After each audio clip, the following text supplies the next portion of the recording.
नमस्कार दोस्तों। आज की इस वीडियो के माध्यम से हम सभी सीखेंगे कि क्लास 12 का हिंदी गद्यखंड के अध्याय 1 बातचीत। इस अध्याय में जितने भी ऑब्जेक्टिव क्वेश्चन है तो इन सभी को बारीकी से समझेंगे।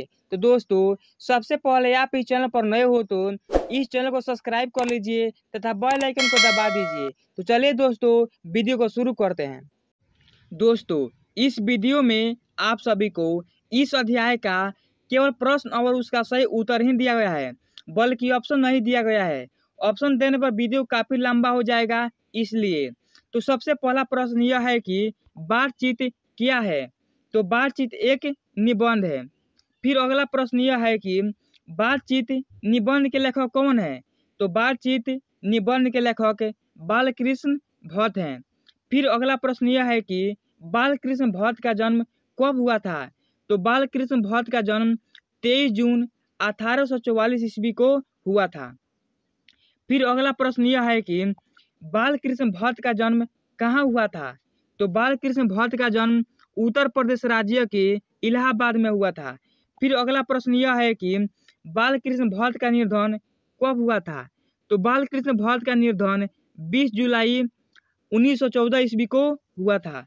फिर अगला प्रश्न यह है कि बालकृष्ण भट्ट के माता का नाम क्या है। तो बालकृष्ण भट्ट के माता का नाम पार्वती देवी है। फिर अगला प्रश्न यह है कि बालकृष्ण भट्ट के पिता का नाम क्या है। तो बालकृष्ण भट्ट के पिता का नाम बेनी प्रसाद भट्ट है। फिर अगला प्रश्न यह है कि बालकृष्ण भट्ट के पिता बेनी प्रसाद भट्ट क्या करते थे। तो वह एक व्यापारी थे। फिर अगला प्रश्न यह है कि बालकृष्ण भट्ट के माता पार्वती देवी कैसी महिला थी। तो वह एक सुसंस्कृत महिला थी। फिर अगला प्रश्न यह है कि हिंदी प्रदीप नामक मासिक पत्र को बालकृष्ण भट्ट ने कब लिखे थे। तो हिंदी प्रदीप नामक मासिक पत्र को बालकृष्ण भट्ट ने 1877 ईस्वी में लिखे थे। फिर अगला प्रश्न यह है कि हिंदी प्रदीप नामक मासिक पत्र को लिखने में कितना समय लगा था। तो इस पत्र को लिखने में 33 वर्ष लगा था। फिर अगला प्रश्न यह है कि बालकृष्ण भट्ट द्वारा लिखा गया उपन्यास कौन कौन से हैं। तो बालकृष्ण भट्ट द्वारा लिखा गया उपन्यास इस प्रकार से हैं। सबसे पहला है रहस्य कथा। फिर उसके बाद न्यूनतम ब्रह्मचारी। फिर उसके बाद 100 अनजान एक सुजान। फिर गुप्त बैरी। फिर उसके बाद रसतल यात्रा और उचित दक्षिणा। बालकृष्ण भट्ट द्वारा लिखा गया यह सब उपन्यास है। फिर अगला प्रश्न यह है कि बालकृष्ण भट्ट द्वारा लिखा गया नाटक कौन कौन से हैं। तो बालकृष्ण भट्ट द्वारा लिखा गया नाटक इस प्रकार से हैं।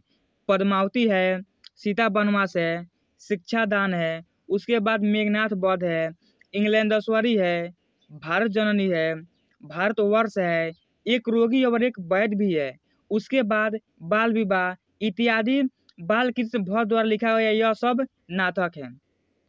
फिर अगला प्रश्न यह है कि बालकृष्ण भट्ट द्वारा लिखा गया प्रहसन कौन कौन से हैं। तो बालकृष्ण भट्ट द्वारा लिखा गया प्रहसन इस प्रकार से हैं। पहला है जैसा काम वैसा परिणाम। फिर दूसरा है नई रोशनी का विष। फिर अगला प्रश्न यह है कि आचार्य रामचंद्र शुक्ल ने बालकृष्ण भट्ट को निबंधकार के रूप में क्या कहा था। तो आचार्य रामचंद्र शुक्ल ने बालकृष्ण भट्ट को निबंधकार के रूप में साहित्यिक एडिशन कहा था। फिर अगला प्रश्न यह है कि आचार्य रामचंद्र शुक्ल ने बालकृष्ण भट्ट को किसके श्रेणी में रखा था। तो स्टील की श्रेणी में रखा था। फिर अगला प्रश्न यह है कि जब तक मनुष्य बोलता नहीं तब तक उसका गुण दोष प्रकट नहीं होता, यह कथन किसका है। तो यह कथन बेन जॉनसन का है। फिर अगला प्रश्न यह है कि असल बातचीत सिर्फ दो व्यक्तियों में ही हो सकती है, यह कथन किसका है। तो एडिसन का है। फिर अगला प्रश्न यह है कि 4 से अधिक लोगों की बातचीत तो केवल राम रमौला कहलाएगी, यह कथन किस पाठ से लिया गया है। तो यह कथन बातचीत पाठ से लिया गया है। फिर अगला प्रश्न यह है कि वक्तृत्व का अर्थ क्या है। तो वक्तृत्व का अर्थ है बोलने की कला। दोस्तों, इस वीडियो के माध्यम से हम सभी सीख चुके हैं कि क्लास 12 का हिंदी गद्य खंड के अध्याय 1 बातचीत, इस चैप्टर में जितने भी ऑब्जेक्टिव क्वेश्चन है तो उन सभी को बारीकी से समझ चुके हैं। इस वीडियो को देखने के बाद आप इस चैनल को subscribe, like, comment and share जरूर कीजिएगा। धन्यवाद।